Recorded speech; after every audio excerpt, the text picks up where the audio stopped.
갑자기 억수 같은 비가 내렸습니다. 이 억수 같은 비를 뚫고 이 수요 기도에 나오신 우리 모든 성도님을 사랑하고 축복합니다.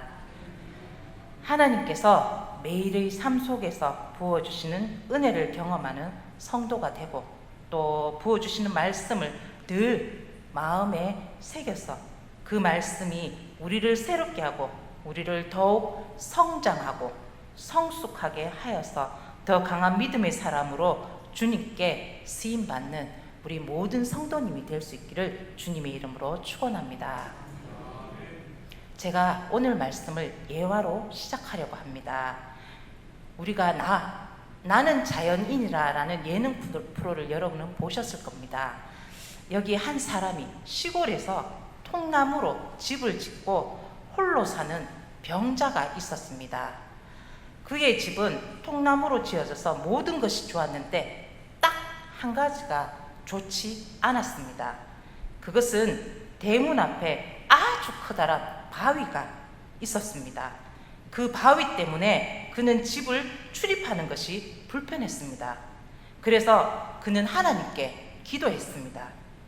제가 병들어 힘도 없고 몸도 나약해서 저 바위를 치울 힘이 없습니다.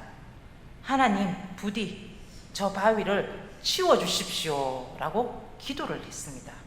그러자 마침 하나님께서 응답을 하셨습니다. 그리고 사랑하는 아들아, 그 바위를 매일 밀어라.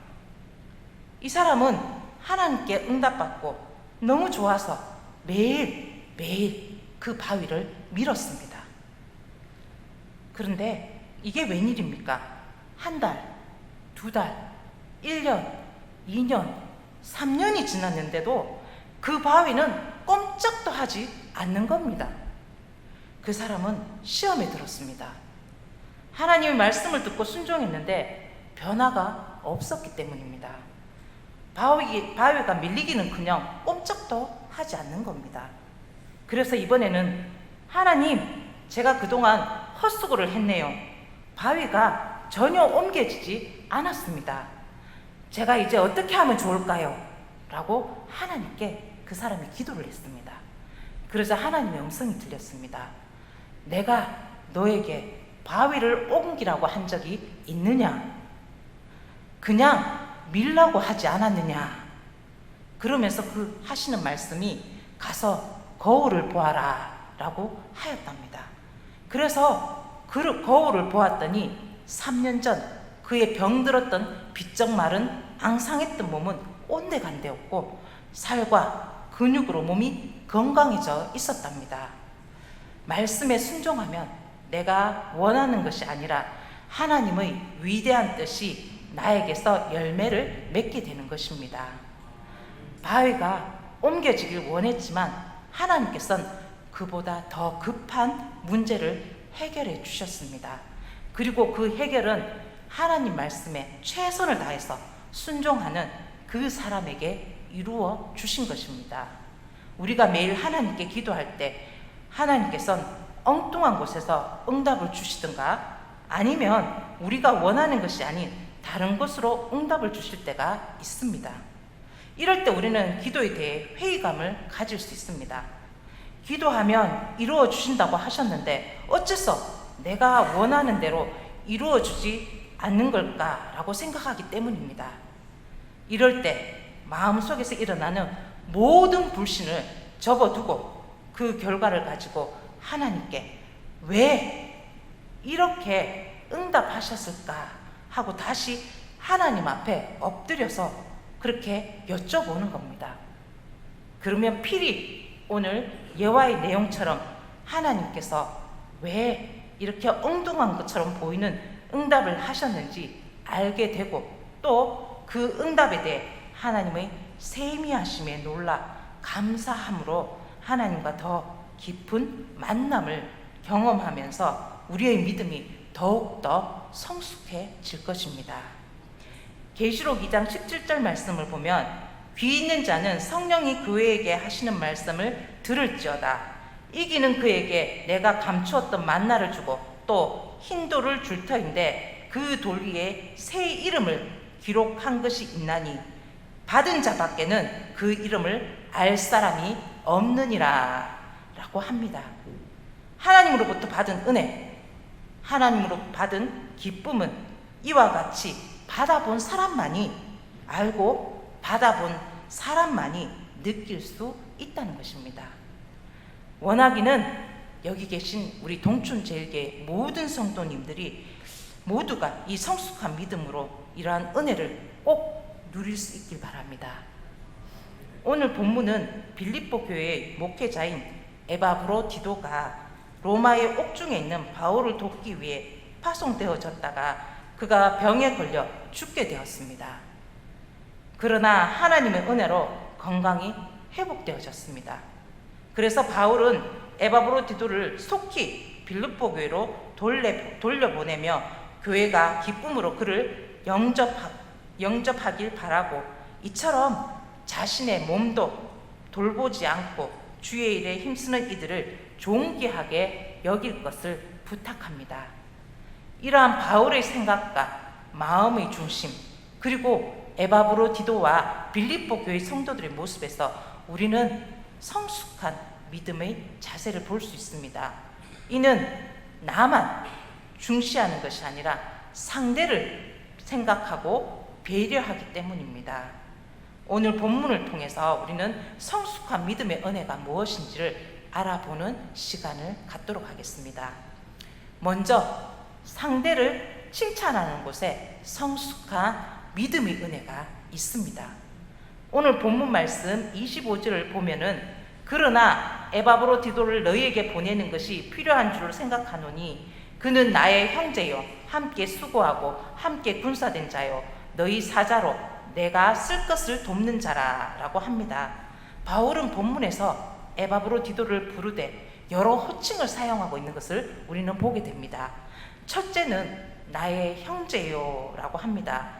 이는 바울과 함께 신앙을 공유하며 하나님의 가족의 일원으로 깊은 사랑을 나눈다는 것입니다. 다음으로 함께 수고하는 자라고 말합니다. 이는 복음의 증거를 위해 함께 수고한다는 것입니다. 이것은 에바브로디도가 바울과 함께 빌립보 교회를 세운 것을 암시하기도 합니다. 셋째로 함께 군사된 자요라고 함은 복음을 위해 대적자들과 계속해서 싸우는 일꾼으로 또 에바브로디도가 복음을 위해 계속 고난당하고 있음을 의미하고 있는 것입니다. 또 너의 사자로라고 함은 에바브로디도는 사역을 감당하기 위해 권위를 부여받고 보냄받은 자라는 것입니다. 그리고 마지막으로 다섯째, 나의 쓸 것을 돕는 자라고 함은 봉사자라는 의미로 에바브로디도는 빌립보 교인들이 바울의 필요를 도와주기 위해 파송했던 사역자였던 것입니다. 그래서 바울은 이러한 에바브로디도를 형제요, 수고하는 자, 또 군사요, 사자요, 쓸 것을 돕는 자라고 호칭하며 칭찬하였습니다. 이것을 보면 칭찬하는 바울이나 칭찬을 받는 에바브로디도나 빌립보 교회의 모든 성도들이 참으로 영적으로나 또 믿음으로나 성숙한 자들임을 우리는 알 수 있습니다. 그러면 이러한 성숙한 믿음은 어디에서부터 시작되는 것일까요? 미국의 스탠더드 석유 회사를 창설한 록펠러 이야기를 보겠습니다. 그는 젊을 때 광산에 손을 댔다가 아주 크게 실패를 했습니다. 친구로부터 광산을 인수받았는데 알고 보니 캐낼 것을 모두 캐낸 폐광이나 다름없는 것을 그가 인수한 것입니다. 이것을 인수한 뒤 은행으로부터 빚독촉도 받고 또 광부들은 임금이 밀려자 또 폭도로 변해버리기 시작했습니다. 록펠러는 우리가 잘 아는 것처럼 기독교인입니다. 그의 어머니는 그에게 믿음을 유산으로 물려주었습니다. 이러한 록펠러가 이 폐광이나 다름없는 곳에서 사면 초과에 걸려 있었습니다. 어떻게 록펠러는 무엇을 했을까요? 지금 같으면 파산 신청이라도 했을 것인데 하지만 그는 가장 깊은 갱도의 밑바닥으로 내려갔습니다. 그리고 그곳에서 자리를 잡았습니다. 그가 사면초가에 선택한 것은 하나님께 기도하는 것입니다. 내가 하나님의 응답을 받기 전에는 결코 이 자리를 뜰지 않겠다라는 그러한 결단으로 그는 그 갱도 밑으로 내려간 것입니다. 새로운 일을 시작할 때 하나님께 미리 기도하고 시작했더라면 더 좋았을 터인데 그렇지 않고 자신의 판단만을 믿고 했다가 실패를 경험하게 되었습니다. 그는 이 실패를 하나님께 맡겼습니다. 그는 하나님께 깊이 기도하는 가운데 하나님께서 더 깊이 파라라는 음성을 들었습니다. 그 갱도는 이미 팔 만큼 판 곳이기에 더 이상 나올 것이 없는 곳이었습니다. 그런데 하나님은 그에게 더 깊이 파라고 말씀하고 계십니다. 록펠러는 밤새도록 그물을 던졌지만 헛수고한 제자들을 향해 깊은 곳으로 가서 배 오른편에 그물을 던지라고 하신 예수님의 말씀을, 그 말씀에 순종한 제자들이 거물을 던졌을 때 거물이 터질 만큼 고기를 잡은 사건을 기억하곤 광부들을 독려하여 깊이 파내려갔습니다. 한참을 파내려가는 가운데 갑자기 펑 하는 소리와 함께 검은 물줄기가 치솟기 시작했습니다. 그 검은 물줄기는 일반 지하수가 아니었습니다. 그것은 석유였습니다. 이것이 계기가 되어 록펠러는 미국의 석유왕이 되었고 갑부가 되었습니다. 여러분은 환란이 은혜란 말을 들어보셨습니까? 그 말은 바로 이것을 두고 하는 말입니다. 환란을 당했다, 사면초가에 갇혔다는 것으로 끝나면 거기에 머무를 수밖에 우리는 없습니다. 하지만 하나님을 믿고 의지하는 우리는 우리의 힘과 능으로 되지 않을 때 포기하지 말고 하나님께 그 문제를 맡겨야 합니다. 그러곤 하나님께서 그 문제를 어떻게 해결을 하시는지를 우리는 살펴보아야 합니다. 그러면 놀라움과 경이로움에 감탄할 것입니다. 왜요? 그야말로 우리의 지혜를 초월하는 분이심을 정확하게 우리는 알게 될 것이기 때문입니다. 사단은 우리를 향해 포기하게 하도록 끊임없이 몰아붙입니다. 기도한다가 되겠어? 하나님을 믿는다고 되겠어? 상황 좀 생각해봐. 상황을 외면하는 거야 라고 하면서 우리의 생각 속에 있는 것들을, 모든 것을 가지고 우리를 부정적인 면으로 인도합니다. 그러나 이 소리에 귀 기울이지 마시고 이러한 상황에 있다 하더라도 그곳에 갇히지 마시기 바랍니다. 이러한 부정적인 생각을 기독교인이라 해도, 교회를 평생 다녔다 해도 그것을 듣는다면 정말 하나님을 모르는 이야기입니다. 사생 결단을 낼 일이 있다면 여러분은 하나님 앞에 내시기 바랍니다. 이럴 때 우리의 믿음이 더욱 성숙해지는 것입니다. 그리고 이러한 믿음을 가진 성도는 어떠한 상황에서도 포기하지 않습니다. 그는 하나님이 자신과 함께 하실 것을 확실히 알기 때문입니다. 그러므로 성숙한 믿음의 성도가 되어서 여기 에바브로 디도처럼 칭찬받는 성도, 또 바울처럼 상대를 아낌없이 칭찬하는 성도가 되시길 우리 주님의 이름으로 축원합니다. 두 번째, 주 안에서 기쁨을 나누는 곳에 성숙한 믿음의 은혜가 있습니다. 본문 28절을 보면, 그러므로 내가 더욱 급히 그를 보낸 것은 너희로 그를 다시 보고 기뻐하게 하며 내 근심도 들려 함이니라 라고 합니다. 바울은 에바브로 디도의 병세가 심각하여 그의 죽게 될 지경에 이르렀지만 하나님의 도우심으로 기적적으로 살아났다고 고백합니다. 그의 병의 원인이나 치료 과정보다는 병에 낫게 하신 그 하나님의 긍휼을 강조하고 있습니다. 어려움 속에서 벗어나게 하신 하나님께 영광을 돌리고 있는 것입니다. 그리고 에바브로 디도의 병으로 인하여 빌립보 교인들이 엄청난 시리와 좌절에 빠져 있다고 생각하였습니다. 참으로 에바브로 디도의 회복은 바울이 안고 있던 2중 3중의 근심을 해결해 주었습니다. 그래서 에바브로 디도가 중병에서 회복되자마자 에바브로 디도를 빌립보로 급하게 보냅니다. 이것은 빌립보 교인들의 근심을 덜어주며 그와 함께 기쁨을 나누기 위함인 것입니다.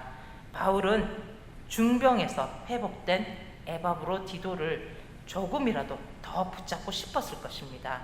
그리고 그가 자기를 더욱 도와주길 바랬을 것입니다.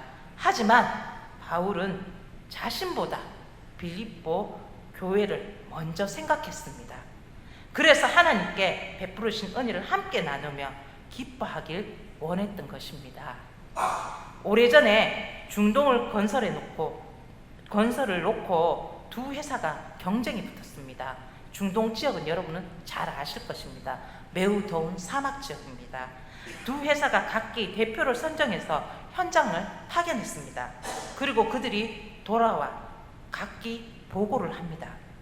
한 회사의 파견자는 중동은 덥고 물도 없고 해서 건설하기가 어렵다고 하였습니다.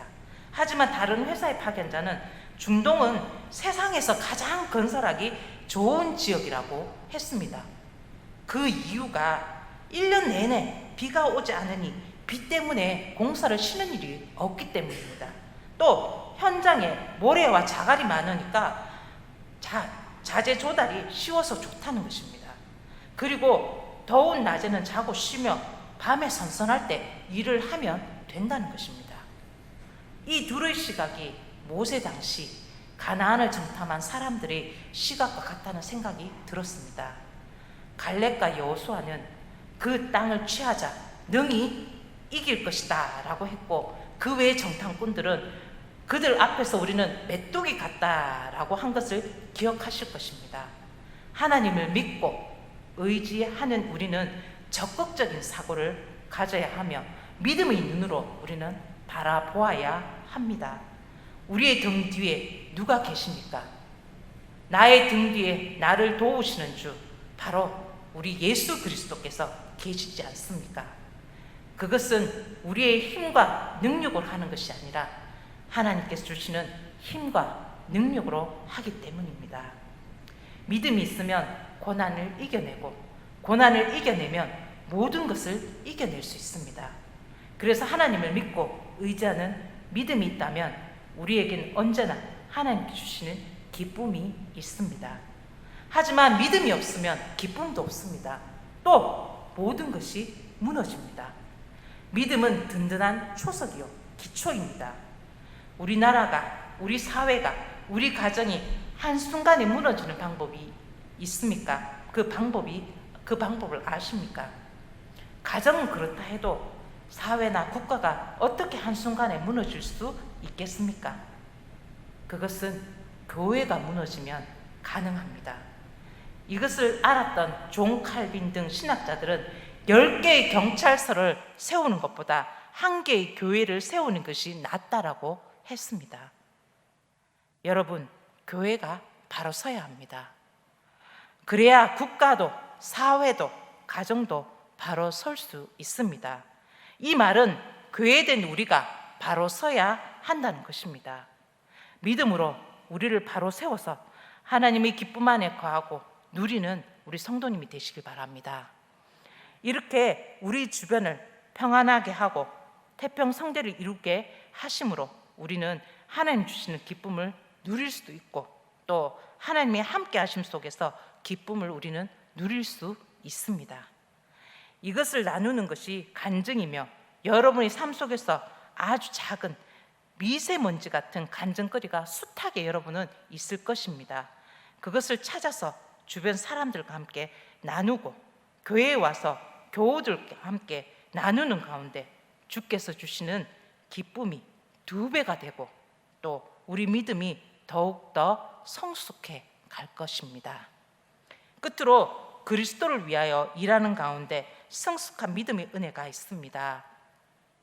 본문 30절을 보시면, 그가 그리스도의 일을 위하여 죽기에 이르러도 자기 목숨을 돌보지 아니한 것은 나를 섬기는 나의 일에 부족함을 채우려 함이라라고 합니다.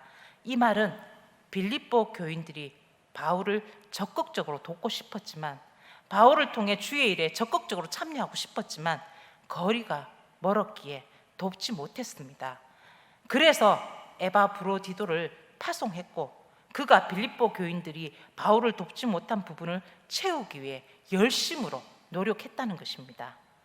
에바브로디도는 로마 옥에 갇힌 바울을 돕다가 자신이 처벌을 받을 수도 있었습니다. 그렇지만 그것을 두려워하지 않았고, 심지어 자신이 병들어 죽을 지경까지 이르기까지 바울은 바울을 돕는 일에 헌신하였습니다. 바울을 돕는 일은 바울을 통해 하나님이 일을 행하시는 것이기에 바울을 돕는 것은 곧 하나님을 위한 일인 것이고, 또 예수 그리스도를 위해 헌신하는 것을 그는 알았다는 것입니다. 여기 계신 우리 성도님들은 그리스도를 위해 일하는 것이 귀한 것을 아실 것입니다.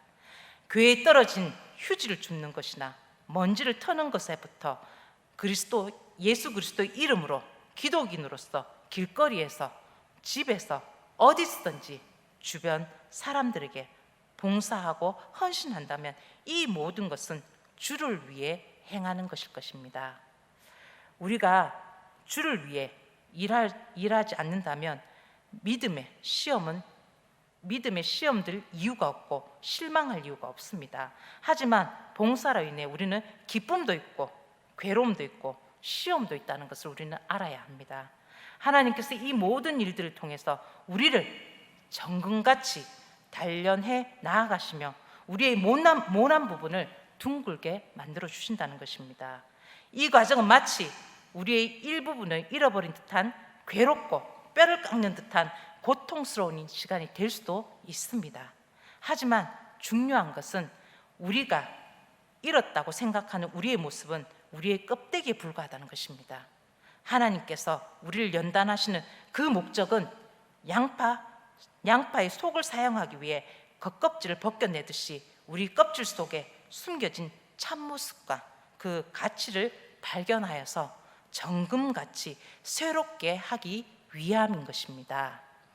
사랑하는 성도 여러분, 예배드리고 봉사하고 충성하는 우리 모두가 에바브로디도처럼 하나님을 위해서, 예수 그리스도를 위해서 아낌없이 충성하고 봉사하고 헌신하는 그런 성도들이 되시길 바랍니다.